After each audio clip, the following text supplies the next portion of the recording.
Okay, this video is a book review. Here is the book Irish Americans by Dolan. It's a good book. I just finished listening to the audiobook, 10 audio CDs. Um, Starts out with the story of this man, Charles Carroll. He was one of the founding fathers of the United States. He's an Irish Catholic, signer of the Declaration of Independence. Declaration of Independence was mostly signed by, Protestants. Okay, they were the Puritans, and the Protestants were sort of the main founding fathers. Okay, the Catholics were in there, but not to that degree. Okay, the Catholics were actually greatly resented by the Protestants.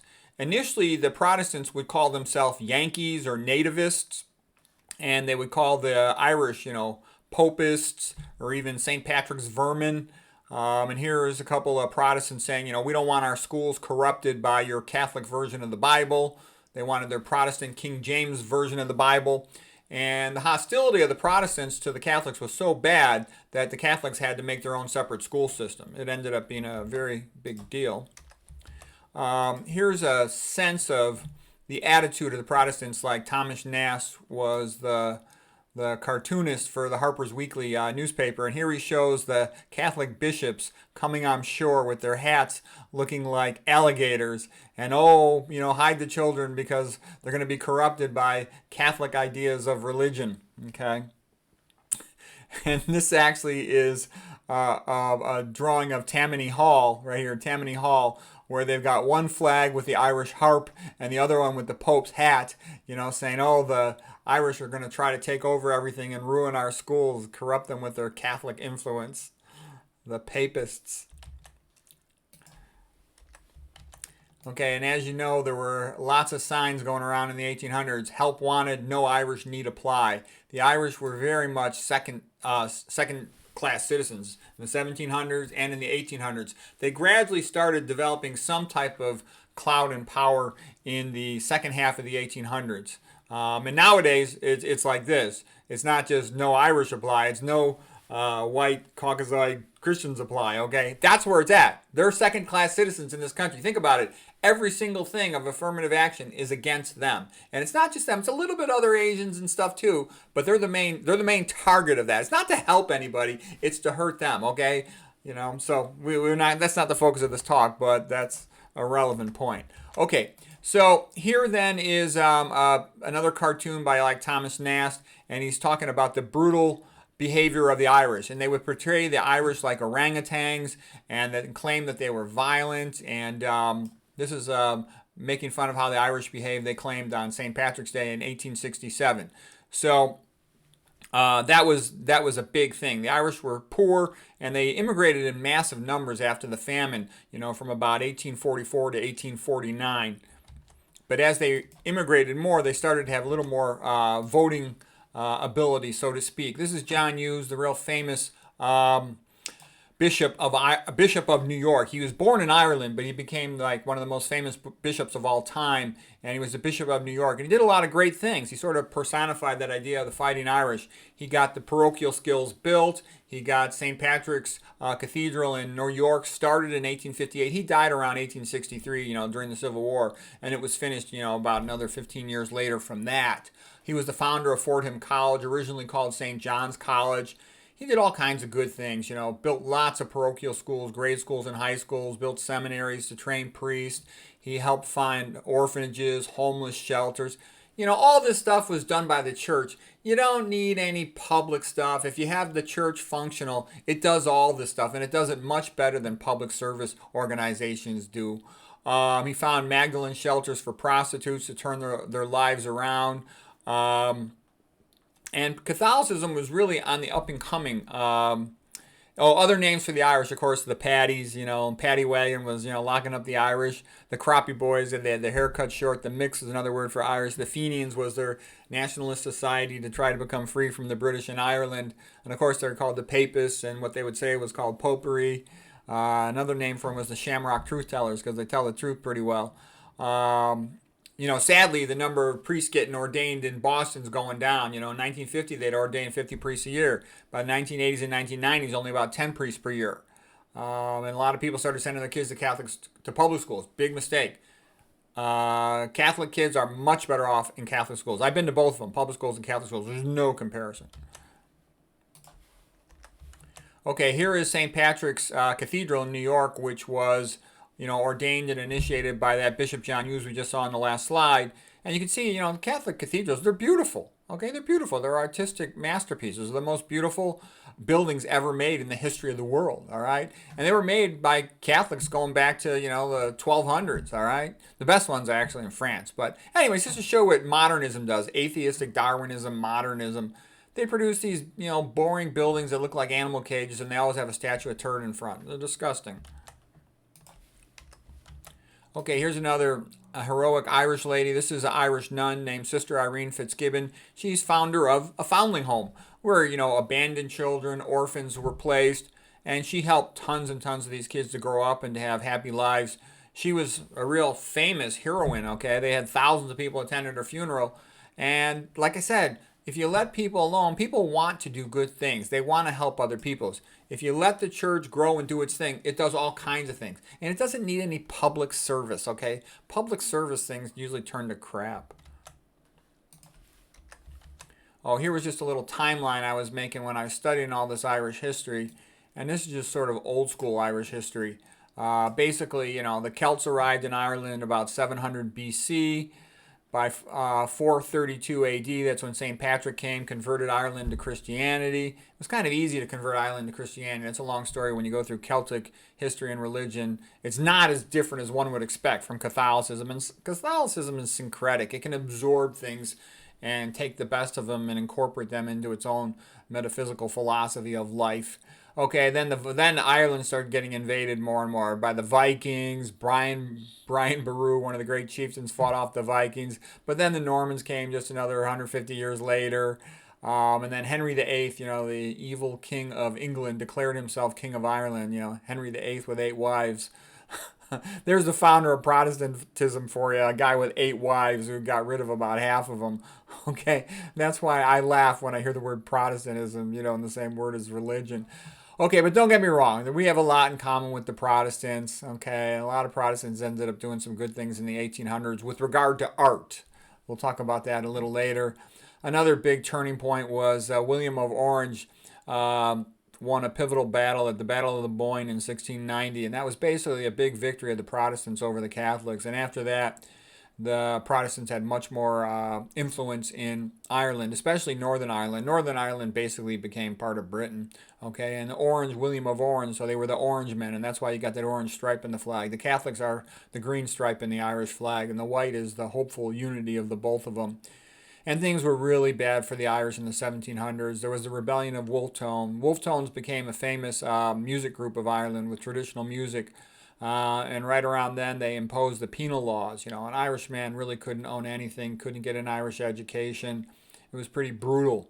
Emmet had another rebellion, and it didn't work so well. Then they made the United Kingdom of England, Wales, Ireland, and Scotland. Okay, in the 1800s, around 1830, Daniel O'Connell, did a pretty good job, and he was, like the savior of the liberator of Ireland. He got an end put to the penal laws. But then not much later, you had the famine, which was, especially from 1844 to 1849. 1845 in particular was a terrible year. They lost about 90% of the crops, and over 1 million Irish at that time emigrated to the United States. But their numbers went up in the United States, and they gained, more political powers and clout, so to speak, at that time in the United States. Over 1 million of them starved to death, and the Irish accentuated, there was a little bit of a food shortage, but they made it a famine. They wanted to get rid of the Irish in a big way. They would take their properties away, boot them out, and then turn their properties into cattle pastures instead of small family farms of potato growing. We talked about Bishop John Hughes. He became the bishop or the co-bishop really in 1837, and he was there until about 1863. Charles Stewart Parnell became real powerful and famous in the 1880s in Ireland, and he pushed real hard for the Home Rule. Land League was also pushing for more Irish citizen land ownership because that was sort of wealth back in those days. And Parnell was awesome. He did a great job as far as he could go, but it's a long story. He ended up, he married his mistress, but she had previously been married to another guy, Kitty O'Shea, and that sort of ruined his political climb, and it's sort of a sad story at that point. And so the Irish weren't able to establish Home Rule, even though Gladstone, the British Prime Minister, was trying to help them. And then there was attempts to revive the Irish language, especially the Gaelic League, brought a lot of real good culture to Ireland. And there were other, great persons of this time like William Butler Yeats and Lady Gregory, and getting more people to speak the Irish language, getting more people to attend plays and theater and to read. And then one of the biggest events in all the history of Ireland was the 1960 Easter Uprising in Dublin. And most of the leaders, except for De Valera, were executed. And the Irish people initially might have thought it was almost a little foolish, but after the brutal retaliation of the British, the entire country of Ireland was pissed off. And that led to the War of Anglo-Irish Independence, where they fought the British. And eventually there was a treaty in the early 1920s. And the deal was that, 26 of the 32 cities would be Catholic, all of Southern Ireland, if you will. And then the other 6 would stay in the north, and that would be Northern Ireland, okay? And Michael Collins was sent to negotiate with the British, while Edmund De Valera sort of stayed back. But it was a foregone conclusion, okay? Michael Collins knew that was the best they could do at that time. They didn't have the ability to go on, and he knew it was the best deal they could get. And he said, let's take this deal now, and things will get better. But De Valera was pissed off, and it started a civil war, Irish fighting Irish, and Michael Collins was killed. I wish Michael Collins had lived instead of De Valera. Okay, I thought he was better from my study of Irish history, but we don't need to get into that right now. Then the Irish, were sort of seen as, like I said, low-class secondary citizens of the United States. And one of the ways they proved themselves was by fighting very bravely in the Civil War. They actually fought, lots of them, hundreds of thousands of them, for both sides, for the Union Army and for the South. And this is the Irish flag right here. This is the Irish Brigade. And you can see it has a harp on it. And so you ask yourself, why did they have the harp on that? Well, for a couple of reasons. Number one, the Irish musicians transferred the history of Ireland to the younger people in stories and in songs. In addition, so they're really the guardians of history amongst the Irish population. In addition, the British were very brutal to them. And the British, like Queen Elizabeth in the 1600s, she forbid the Irish musicians to be allowed to play any music. She would have them executed. All the Irish musicians she could get her hands on would execute them, destroy their instruments. So the harp is a very strong, powerful symbol of freedom to the Irish. And this is just showing a rebel sons of Ireland, fighting on this side with their version. They've also got a harp on their flag, okay? So in some ways, it was brave. The fighting Irish proved how brave they were in battle, but they also proved how stupid they were, killing each other. And here it is, here you got the rebel Irish fighting the Northern Irish. Meanwhile, Ireland is being crushed by the British, and they're being enslaved in their home country, and they're all dying for some other country. Okay, here's the monument to the Irish who fought bravely at Gettysburg, and then this was just another picture of the Irish Brigade flag. They did fight really brave, man. It was amazing how many of them fought and died. Okay, this is one of the Irish generals, General Corcoran, Michael Corcoran. He was a brave, tough guy. Before the Civil War, Queen Victoria had come to visit New York, and he was ordered to parade his men in front of Queen Victoria. And he said, piss off, I'm not parading my men in front of the tyrant Queen of England. And he was put in jail for that. He eventually got pardoned. They needed his services to help out with the Civil War, but you got to love his attitude, okay? And then he was actually later caught. He fought up at the front. He was caught and imprisoned by the Southern, the Confederates. Eventually he was freed in a prison swap. He fought on, and he later was killed. But, there's a tough, brave Irishman.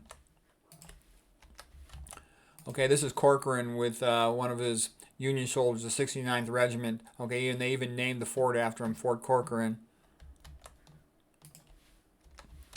Okay, here's another real famous Irish general in the Civil War, and this is Thomas Maher. And there's quite a story that goes with Maher. He was a rebel against the British in Ireland, and he was actually imprisoned. He was sentenced to be executed, but he escaped, him along with McManus. And he was, it's a pretty famous story. He came to the United States, and then he was, a great general, real brave guy. Again, it's kind of sad, too, fighting against the other Irish on both sides. But there is a long story. There's a really good book about him. We won't get into it now, but he was another heroic guy in a big way. And eventually the Irish gained more power by the late 1800s in New York. And, you know, most of it was good. They were trying to help the poor Irish people coming in to be able to get jobs and get some education. There was, of course, was some corruption. And this is sort of the most famous of the corrupt bosses. This was Boss Tweed, famous for his shenanigans in Tammany Hall in New York. Okay. One thing, you know, when I talk about the Irish, they're really great at literature. They're really great at conversation. They're funny. They're brave. They're tough fighters. They're good workers. All that stuff.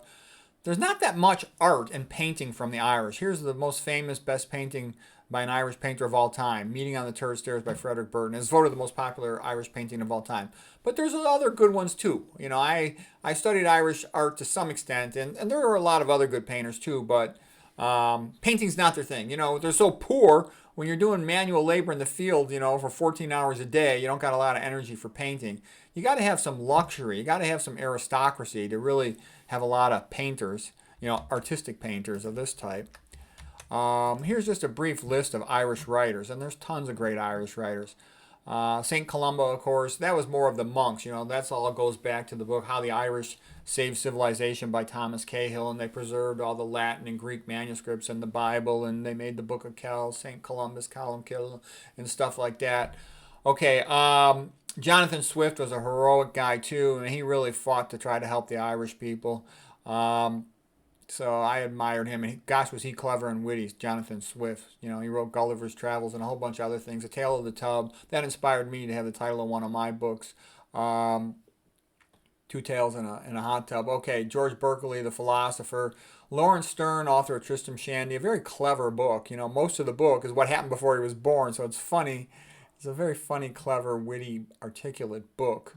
Famous playwrights in England like Oliver Goldsmith and Richard Brinsley Sheridan, they were members of the club, you know, along with Samuel Johnson in England and London.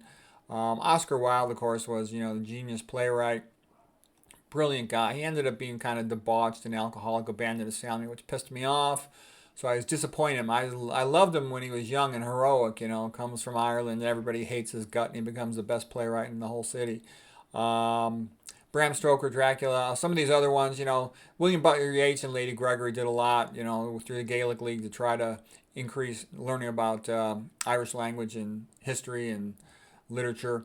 George Bernard Shaw, of course. James Joyce is hyped up as this great writer. I actually think James Joyce is quite overrated. He was kind of an alcoholic and a knucklehead, but I liked his portrait of the artist as a young man better than I liked Ulysses. I mean, I went through Ulysses backwards and forwards, and it's got its good parts. It's got some clever parody and stuff, but be that as it may, I really like C.S. Lewis a lot. Angela Ashes and McCourt's other books, they're okay. I think they're good. They're good, but they're not great. I really thought Oscar Wilde was great, for example, and C.S. Lewis was great. Okay, here's another painting by an Irish painter. This one by Edwin Austin Abbey. And there's another guy, McLeish. I actually meant to show McLeish's paintings of Hamlet. I kind of got his in there. I got those mixed up. Okay, anyways, Private View of the Royal Academy with Oscar Wilde.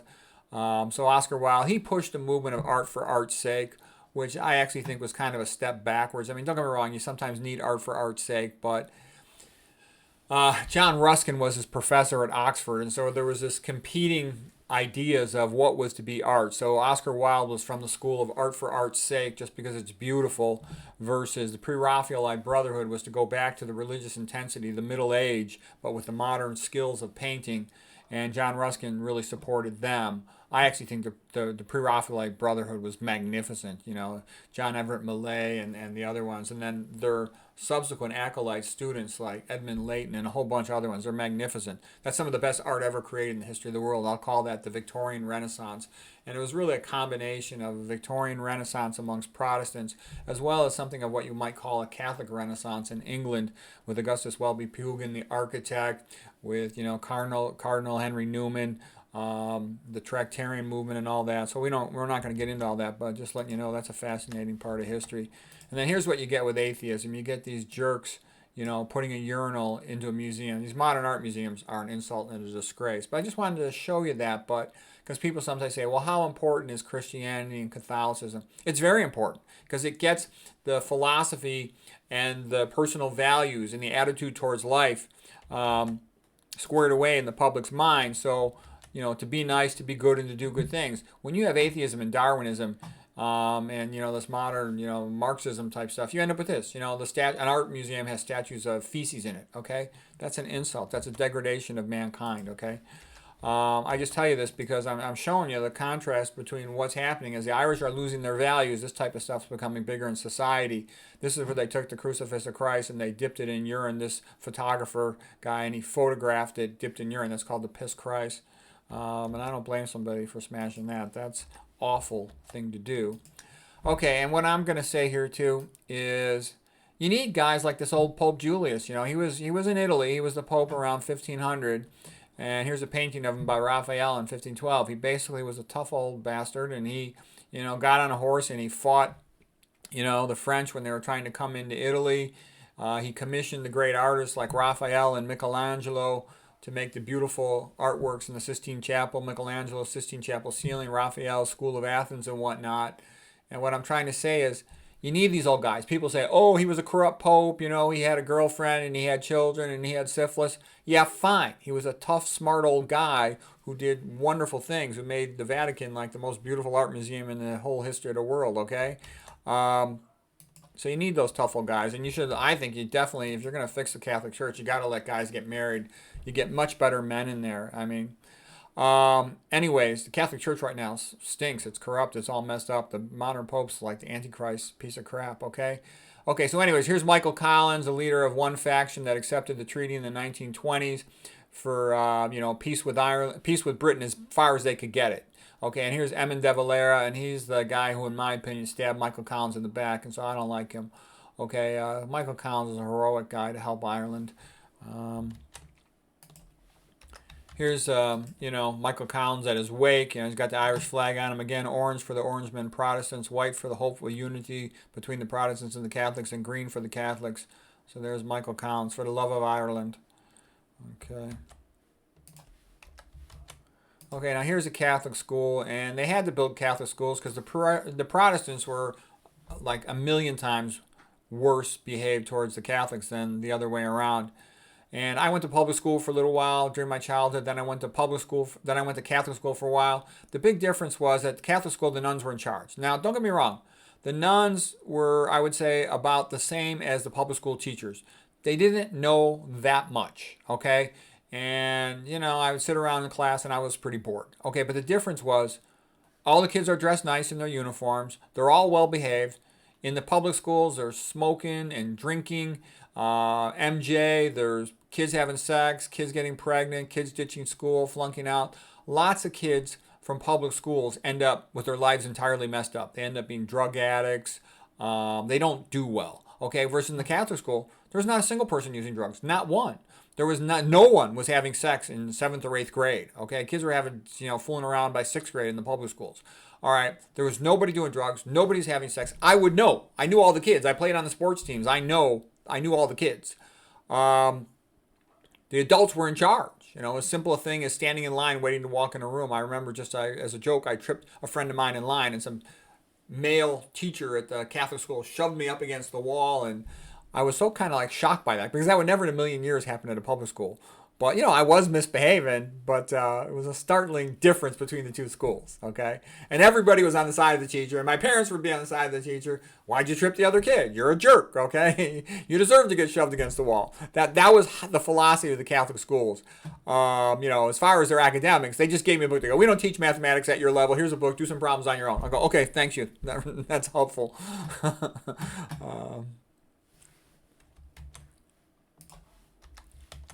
Okay, and here's, Catholicism. What is it all about? It's all about celebration of the family and love thy neighbor, love thy family, be fruitful and multiply, be good to each other. Okay, it's the opposite of this modern liberalism, atheistic Darwinism that wants, depopulation, okay? Wants to, decrease the size of the population, It wants you to, abort your baby. Okay, it doesn't want you to have kids. It doesn't want you to be healthy and fruitful and multiply. Okay, you want to see happiness? Here's a picture of happiness. Okay, I'll take myself off the picture. I mean, this is one of the greatest movies of all time. It's a Wonderful Life. Jimmy Stewart, by the way, was Irish. All right, it's just beautiful. The happiness of the family being together. It's not about money. It's about being together and trying to help each other and be happy. Okay, it's beautiful. I love this movie. It's one of the all-time greatest movies of all time. It's a Wonderful Life. Okay, and the Irish church was the center of the community, okay? The parochial school and the Irish church was the center of the community. They don't need anything public. They don't need anything public. I mean, it had sporting events, it had social events on the weekend, it had mass on the weekend. I remember I would try to get dressed nice because I liked this girl and I'd hope I'd see her at church, okay? She didn't like me, but nice Irish girl. But anyways, church was where it was at. That was where you see all the kids, your friends. All right. And then, this big sporting event on the weekend, whatever it was, a football game, a basketball game or something, or whatever the event was. It was nice. And we were friends. There might be some kid, you got a rivalry who's going to be the starter on the sports team, but it was good. I remember those people fondly, and they're nice people. And then also there was a heroic sense of the church in just the community. Here's the Bells of St. Mary's, a very nice movie about with Bing Crosby as the priest, the father of the school, and Ingrid Bergman as the lady head nun. And it's a beautiful story. It's a very nice movie. You want to watch a nice movie with your family? Watch The Bells of St. Mary's, okay? And then there was also, here's Boys Town, Father Flanagan, Spencer Tracy, okay? This Irish Catholic priest was a hero in society, and that's a good thing. Okay, here's Archbishop Spellman of New York. He was like really famous national figure. Here he is going to Italy in World War II and giving communion to the troops in 1944. Okay, and that's sort of just another example of the bravery and the status of the church at that time. Here's another real famous Irish Catholic priest in America, Fulton Sheen. He's on the TV. He's giving radio shows. Okay, here's just another movie, an example of the heroism of the priests as they're celebrated in Hollywood. This is from the movie On the Waterfront, where, with Marlon Brando, the one where he says, I could have been a contender. Okay, and this is called the Sermon on the Dock scene, when this Irish Catholic priest, Carl Malden is the real name of the actor, gave a heroic speech at the docks where there were corrupt gangs, and he was trying to give a speech, talking to the men about, being good and doing the right thing. And this stuff on his shirt, they're throwing stuff at him. They're throwing food and scraps and junk at him. Anyways, I'm just showing you this. The Irish Catholic priest was a hero in society, a man who stands up and does the right thing even though it's not popular, and he puts himself at risk to do so. And so that was the morality of the country and of Hollywood at that time. And obviously it's changed quite a lot. Could you imagine an Irish Catholic priest being the hero of a movie in modern Hollywood? Okay, here's another heroic individual, Senator Joseph McCarthy. Here he is when he was a United States Marine. Okay, heroic guy, and he pointed out the fact there was a problem with communism taking over the Democratic Party, which is very true. And of course, because he told the truth, he got vilified and sort of run out of his power. But he told the truth, and it was a problem in the United States, and it's a bigger problem nowadays. Okay, here's another part of the fall of the Irish. Margaret Sanger. She was of Irish descent. She was a big promoter of birth control and abortion. Well, a lot of Irish kind of lashed onto that, and guess what? The more they lash onto that, the smaller their population is, and the less influence they have in society. And there's more to it than that. But man, I have some Irish friends, telling me how great birth control pill was. I will go, oh yeah, it's a great way to help the Irish people grow extinct. All these women think, oh, having a job is so great. You know why you have a job? Because you're poor, okay? When I was a kid growing up, 1960s and 1970s, most of the women did not have jobs. They stayed at home, and you know what? They were a lot happier than the women nowadays. What's so great about having a job? Somebody goes and bosses you around, pays you less than you deserve, and you do it because you need the money. You trade your time for money, okay? Wouldn't it be nice if your husband was making a lot of money? You could just stay home, take care of your family, spend more time with your kids who really need you, to whom you're the most important person in the world, and do what you want in your free time. My mom stayed home. She had the greatest life of like anybody I've ever seen in my life. She played tennis because she liked playing tennis. She was on the board of directors of an orphanage because she wanted to help kids. She was a minister of care in the church because she enjoyed doing that. Okay, she was a tour guide at the Art Institute because she enjoyed that. She was a tour guide at an architectural museum because she enjoyed that. Okay, and then she did all kinds of social things for the family and to help friends and stuff. She had an awesome life where she did what she wanted and she was always helping people. Now, would you rather be a secretary in some place, making minimum wage compared to being like my mother? Are you kidding me? My mother was the greatest woman I ever saw in my life, okay? And my father working and paying the bills so she didn't have to, and the economy was so great in those days, it was easy to be wealthy, okay? All my friends' mom, they weren't pretty ladies who lucked out, trophy wives to some rich guy. They were all just average looking. I never, out of all my whole life as a child, I knew tons of people through all the sports teams I played on. Only one guy had an attractive mom, and that was because her father was divorced and married a young trophy wife, and he was a rich owner of a company. That was the only mom I can remember out of the tons and tons of friends I had and visited as a kid that I thought was even kind of pretty, okay? And she was even kind of old, okay? So what I'm trying to say is, it wasn't like these are pretty women. All the women were wealthy. You just get married to some guy. Everybody had a nice house. Okay, back in the old days, Richard Daley was the mayor of Chicago. And he was called the boss. Mike Royko was this newspaper columnist who would write sort of satire, kind of funny at times.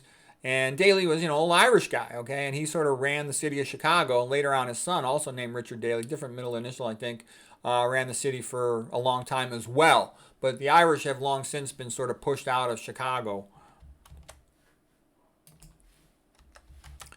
Okay, here is a timeline of Boston history. Probably, up until the early 2000s, Massachusetts was like the most Irish state with 25% of the people having Irish ancestry.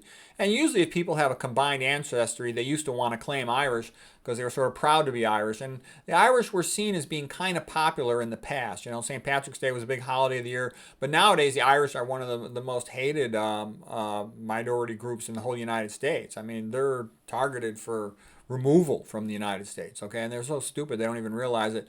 I think where the Irish fell apart was when they started thinking they were Americans instead of remembering that they're Irish, because it was the Catholic Church that held them together, the Catholic Church and the Catholic schools that held them together. Once they let go of that, they sort of, became stupid, almost like atheistic type culture. Birth control pills, tiny families or no kids, and they just fade into oblivion. Okay, so some of the famous stuff in Boston was, of course, like the Irish guy mayor for many, many years was this James Michael Curley. Okay, and then, of course, John F. Kennedy. And there's other stuff here, but that's not our focus right now. This book went through all this stuff. And again, with atheistic Darwinism, instead of having a church as the center of the community, they just burned down all the churches. Stalin burned down 48,000 churches in Russia, okay? That is the goal of communism, okay? To get rid of all the churches and get rid of all Christianity, because it says all men are equal before the eyes of God, so a tyrant can't push them around so easily. John F. Kennedy was probably like the high point of Catholicism in the United States, because it suggested that, hey, even if you're a Catholic, previously, excluded, beaten from the public schools, a low-rate second-class citizen, now, you're in the Oval Office. And he was a beloved president by almost all of the country, but the communist faction, bumped him off and got rid of him, and the Catholics and the Christians in the United States have been going downhill ever since. Okay, now there was a little brief uptick in coming out of Ronald Reagan. And, let me tell you something. Ronald Reagan was a heroic guy, okay? He was a heroic actor.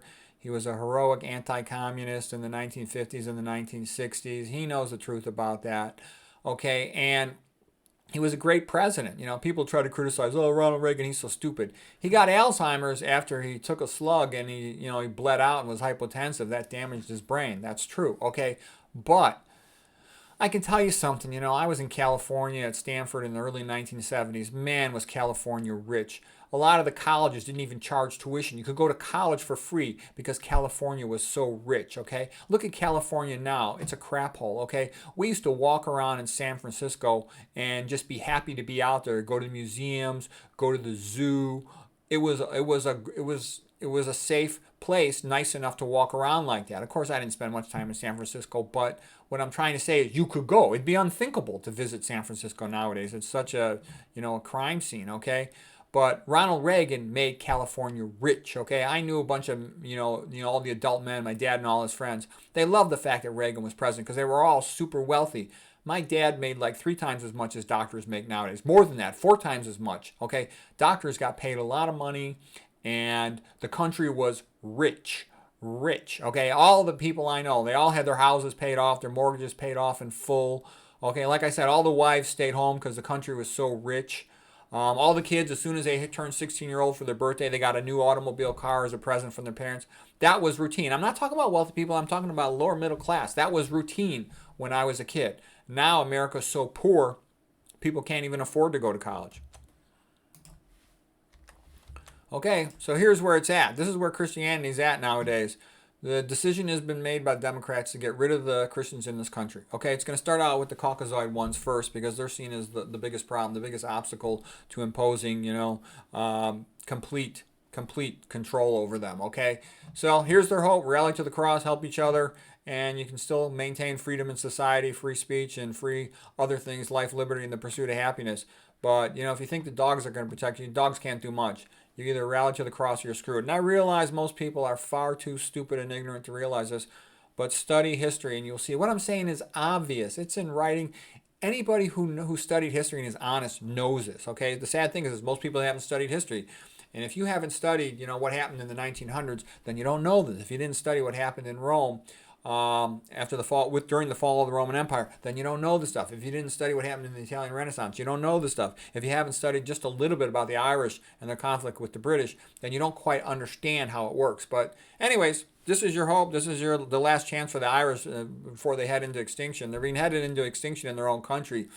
The elites have opened up their borders and are allowing massive immigration from other countries that are hostile to the traditions of the Irish. And if anybody complains, they'll say, oh, you're racist, okay, which is BS, okay? Every country deserves to have an intact border and deserves to have control of immigration so that if there's enough jobs for the visitors and they serve a useful role in your society rather than just being there as competition or even worse, for intentional destruction of the society. So anyways, hopefully Ireland will recapture some of its freedom. Hopefully freedom and Christianity will continue in America. So I think that's the last slide. We'll see. Yeah, that's it. So anyways, I thought the book was quite good. 10 audio CDs. I enjoyed listening to it. There's a lot of pictures in the book too, many of which I showed in this video here today. So hope that was interesting.